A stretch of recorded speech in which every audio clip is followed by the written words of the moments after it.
Catherine, and I run Steampunk Coffee here in North Berwick. We have a roastery and shop here at 49 acre ports in North Berwick, just behind the high street. I was actually born in Malawi in East Africa, but I lived most of my childhood in the United States, Washington, D.C. I came to Scotland many years ago to go to university and just ended up kind of staying here. My work before getting into hospitality was nothing to do with business or anything. I always kind of worked in advocacy work, so my education and interest was in immigration and refugee stuff. So I worked as an advocate for asylum seekers for a while and worked on preparing people's cases. I had an interest, I think, always in justice issues, whether that's economic, social, racial, all the different kind of issues.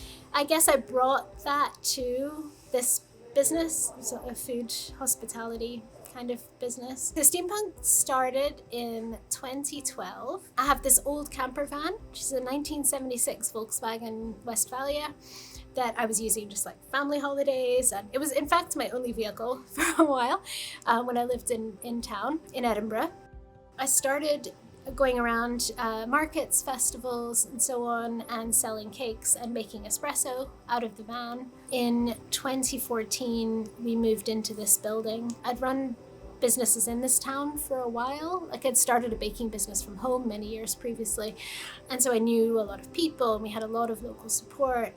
So we were really busy from day one here as a cafe, which was great.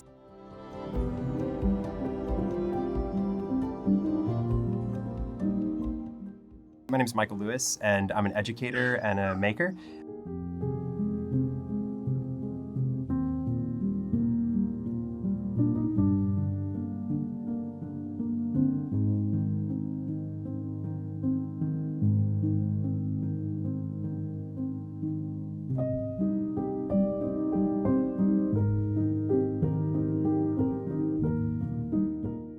I discovered steampunk when it started back at the Den.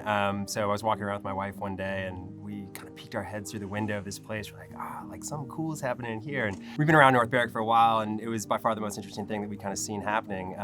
So we were kind of immediately drawn in and we popped our heads in and Kath was there and they were just kind of setting everything up. And so we got to go in for like a very early test run.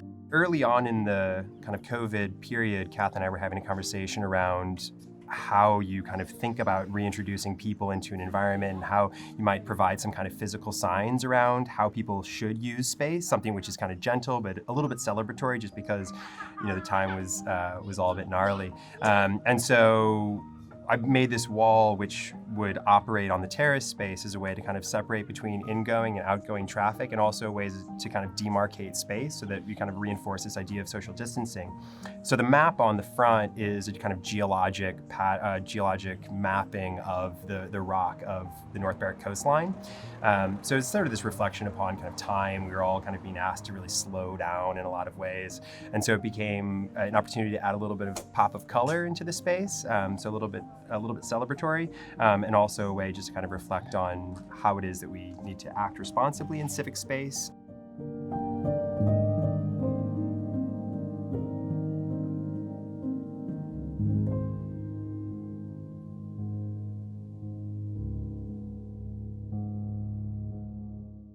When the COVID outbreak happened here in the UK, we all closed. So that was the first challenge. In the days leading up to that, of course, there was a really difficult time where we didn't know what was happening. We didn't know how serious the situation would be here. And we didn't know what sort of support there would be from the government at that stage. We decided to close based on how difficult it was to operate safely.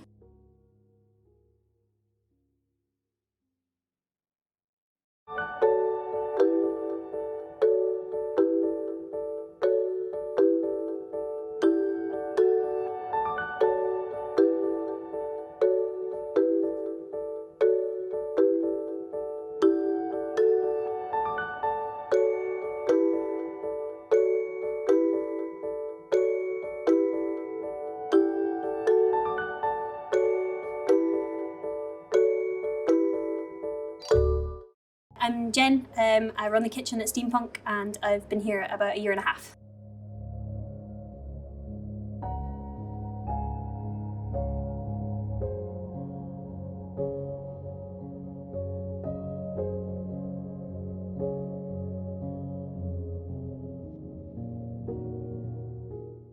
Well, particularly for me in the kitchen, one worry was that we had loads of stock. Once COVID hit, we had kind of no idea that it was going to happen, that we were all going to be furloughed for so long. So one really good thing was the way that we were able to donate so much of the stock was brilliant, so that obviously there was really low waste. And also, based in North Berwick, there's a low waste group online. So Kath was able to get loads of those guys to come in and take, they could come in and take herbs and spices and stuff that would be totally fine, but we couldn't use them in the kitchen anymore because they'd be out of date.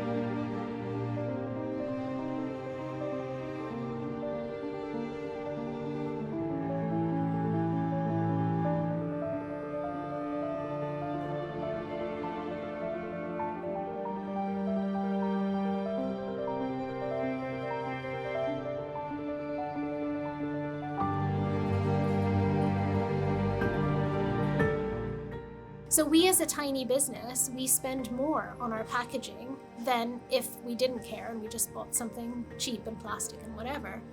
And that comes out of our profits. Another reason we're not going to be next Starbucks.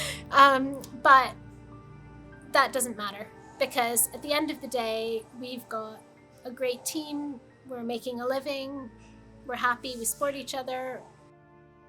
I'm really big fan of Donut Economics. It's a book I read many years ago, and I love that idea of growing, but within the limit of what the resources of the planet allow. So for me personally, living in a small town in Scotland, I would like to see the business do things that make our community better.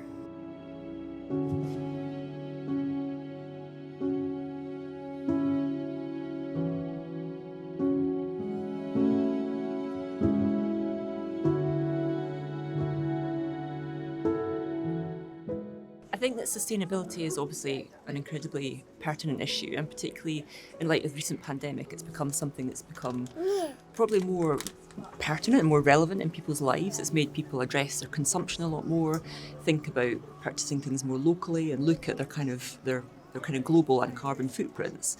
I think we've obviously recently become parents, so we're kind of thinking about sustainability in regards to our daughter's future, and I feel like everybody really has a duty of care to do what they can on a domestic level at least to kind of contribute to making a bit of a change. I mean, if we work collectively, I think there can be a real shift, and action really has to be taken immediately to address that. And within my own work, I'm a designer, and I certainly look at where I'm sourcing materials, where I'm producing things. Within our home, we kind of try and recycle as much as possible and really leave as little imprint from what we buy and consume as possible. And I really feel like if everybody could do that, there'd be a bit of a seismic shift, which is very timely.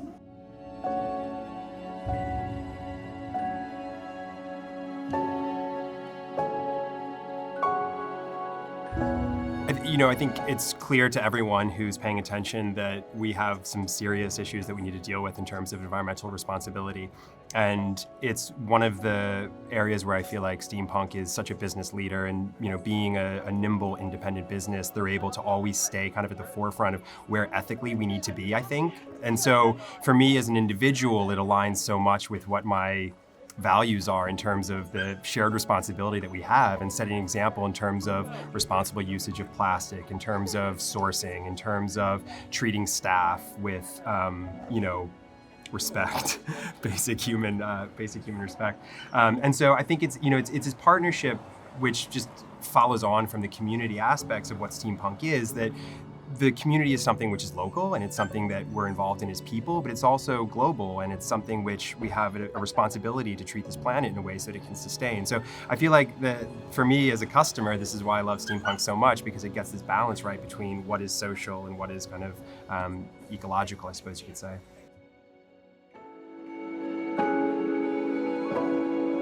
I've also been quite keen in championing the idea of cooperation over competition.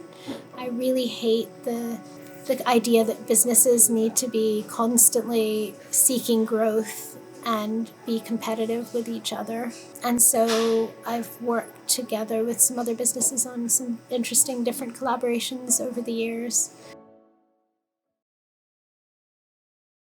No one's been left unfrustrated. A wave through a window, a hug for a later date.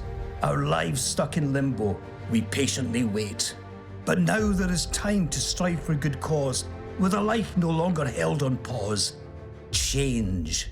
So we're building an ecosystem of conscious buyers, from farmers to grocers and chefs to suppliers. Join the movement, be part of the mission, and tell us who you think deserves recognition.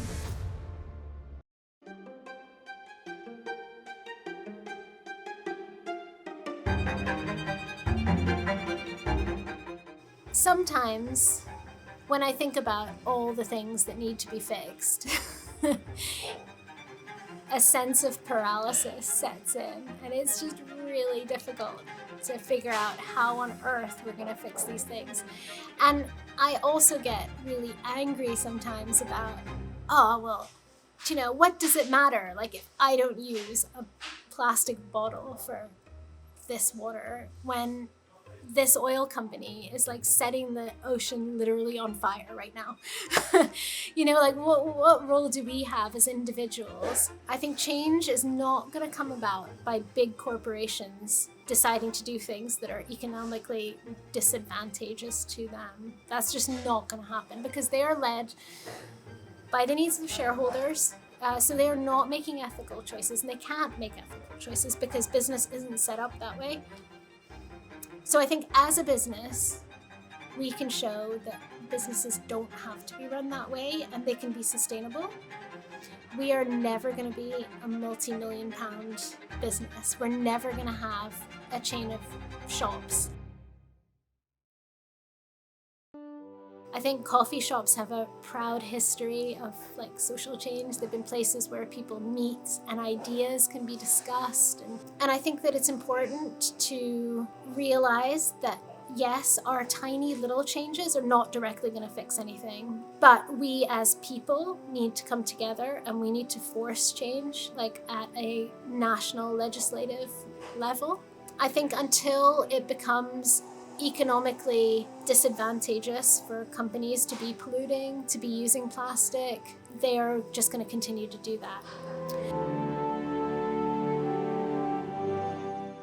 If you want to get in touch with us, you can keep in touch online on Instagram.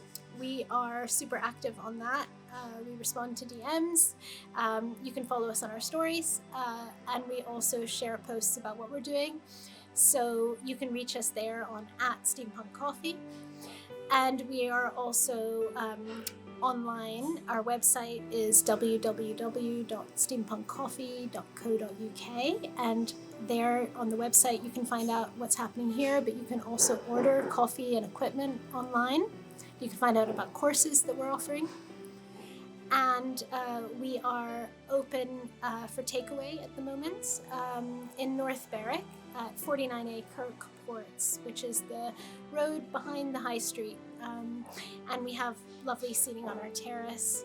We're open 9 to 5 every day. We will hopefully at some point later this year be reopening for some seating inside. But we'll keep people posted on our Instagram about when that's happening.